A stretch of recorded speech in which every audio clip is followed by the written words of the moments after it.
Vinegar.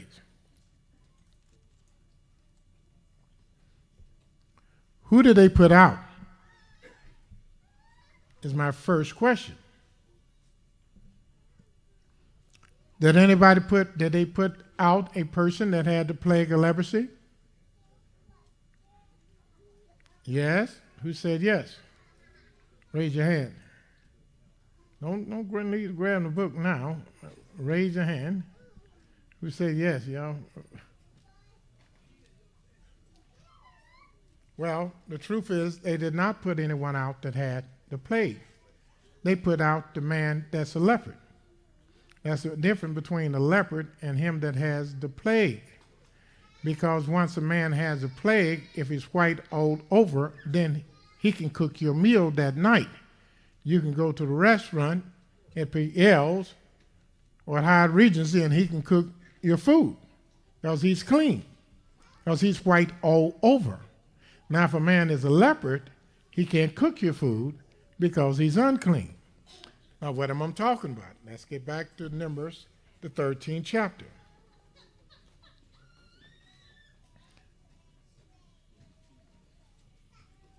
Notice verse 13, 12, and 13. Or verse 13, read that again. Then the priest shall consider, and behold, if the leprosy have covered all his flesh, he shall pronounce him clean that hath the plague. It is all turned white. He is clean. He's not a leopard no more. He's clean. He just had the plague. Now, why is the plague so important for us to realize when we deal about these curses? If we go to the book of Deuteronomy, let's go to the book of Deuteronomy, the 24th chapter. And the Almighty's going to usher something out of his mouth.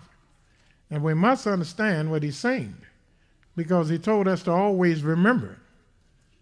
Just like he told us to always remember the law that he gave to Moshe.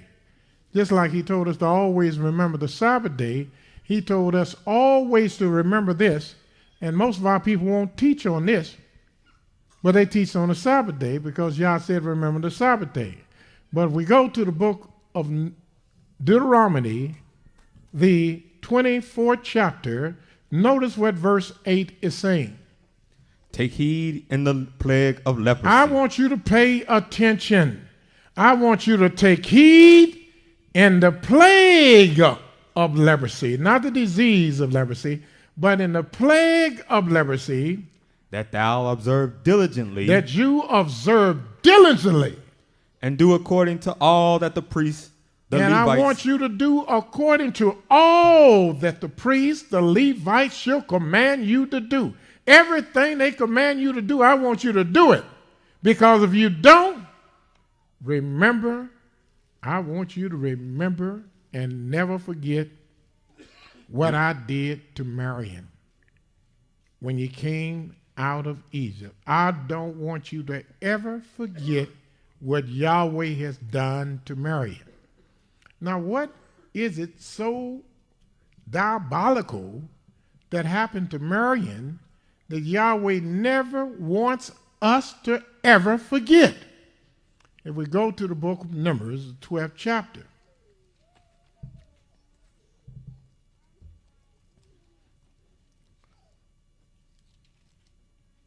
According to Numbers, the 12th chapter, we're going to start reading at we're going to start at verse 8. Let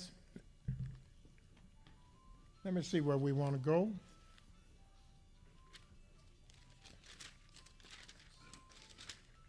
Let's start reading.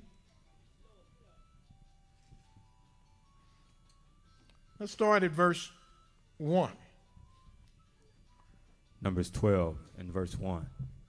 And Miriam and Aharon spake against Moshe because of the Ethiopian woman whom he had married, for he had married an Ethiopian woman. In other words, Miriam is his sister, Aaron is his brother, And I think Aaron is 40 years older than